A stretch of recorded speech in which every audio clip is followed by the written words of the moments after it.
దేశంలో ఒక ఎమర్జెన్సీ పరిస్థితులు కనపడతా ఉన్నాయి. దేశంలో ఒక ఎమర్జెన్సీ పరిస్థితులు కనపడతా ఉన్నాయి. సో ఈడీ అరెస్టులతోటి రాజకీయ కక్ష సాధింపు కొనసాగుతూ ఉంది దేశంలో. మోడీ ఈడీని, సిబిఐని, ఐటీని చెప్పు చేతుల్లో పెట్టుకున్నటువంటి నరేంద్ర మోడీ అందరి మీదకి వేట కుక్కలను ఉసిగొల్పినట్టుగా, వేట కుక్కలను పంపించినట్టుగా వీళ్ళ ప్రతిపక్ష నాయకులు అందరి మీదకి వాటిని పంపిస్తూ ఉన్నాడు. ఎన్నికల కోడ్ వచ్చిన తర్వాత కూడా ఆ వేట ఆగడం లేదు. ఆ వేట అలాగే కొనసాగుతూ ఉంది. నిన్న నైటు 9:11 ఢిల్లీ ముఖ్యమంత్రి అరవింద్ కేజ్రీవాల్ని అరెస్ట్ చేయడం జరిగింది. ఢిల్లీ లిక్కర్ కేసులో ఆయనను అరెస్ట్ చేసిరు. ఇప్పటికే ఆ కేసులో చాలామంది అరెస్ట్ అయ్యారు.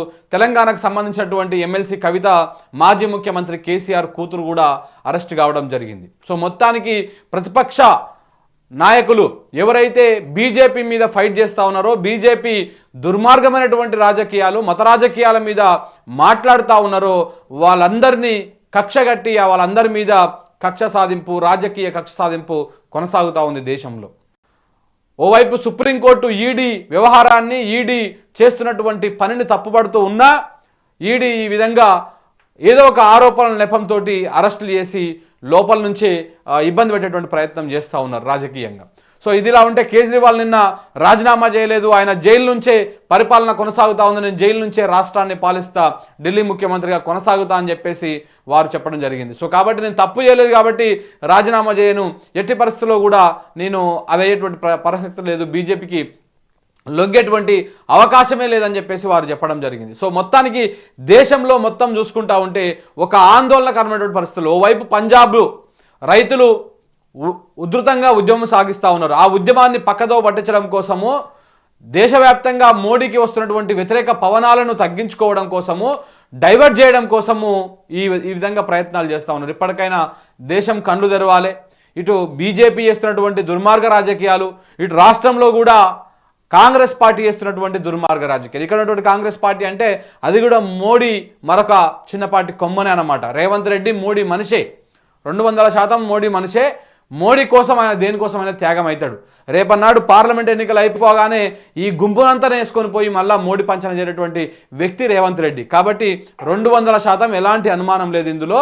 200% రేపన్నాడు ఇడ కాంగ్రెస్ ప్రభుత్వం ఉండదు, ఇడ బీజేపీ ప్రభుత్వం ఉండేటువంటి అవకాశమే కనబడతా ఉంది. సో కాబట్టి దీని గురించి మనం కూలంకషంగా మాట్లాడుకోవాలి. ఇక ఢిల్లీలో అరవింద్ కేజ్రీవాల్ని ఎట్లా అరెస్ట్ చేసిరు, దానికి సంబంధించినటువంటి కీలక అంశాలు కూడా మాట్లాడుకుందాం.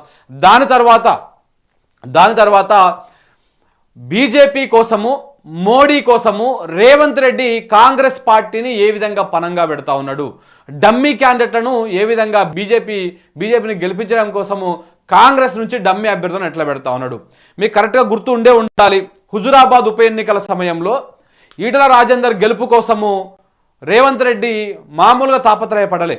అందుకే అందరిని ఎతికి డమ్మీలల్లా డమ్మీ ఎవడున్నారా అని బల్మూర్ వెంకట్ని పట్టుకొని బల్మూర్ వెంకట్కి టికెట్ ఇవ్వడం జరిగింది. ఆయనకు 3000 ఓట్లు వచ్చినాయి. 3000 ఓట్లు వచ్చినాయి. పార్టీ గుర్తు మీద ఎవరు పోటీ చేసినా అక్కడ ఆ హుజురాబాద్ చరిత్రలో 30,000కు మించి తక్కువ ఎక్కడ రాలే.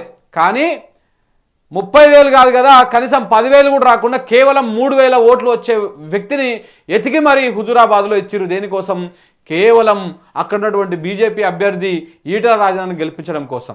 ఇప్పుడు అలాంటి ప్రయత్నమే రాష్ట్ర వ్యాప్తంగా, దేశవ్యాప్తంగా జరుగుతున్నటువంటి పార్లమెంట్ ఎన్నికల్లో రాష్ట్రంలో మెజారిటీ సీట్లల్లో బీజేపీని గెలిపించడం కోసమే ఇక్కడ ఉన్నటువంటి రాష్ట్ర ప్రభుత్వం కావచ్చు, రేవంత్ రెడ్డి కావచ్చు, వీళ్ళు తీవ్రంగా ప్రయత్నాలు చేస్తూ ఉన్నారు అనేది మనం ఇలా ఒక వార్తను ఎక్స్పోజ్ చేయడం జరిగింది. డమ్మీ అభ్యర్థులను కాంగ్రెస్ ఎక్కడెక్కడ పెట్టింది, ఏ విధంగా పెట్టింది, ఏంది అనేది మీ ముందుకు ఒక అనాలిసిస్ చేసేటువంటి ప్రయత్నం చేస్తాం మిత్రులు.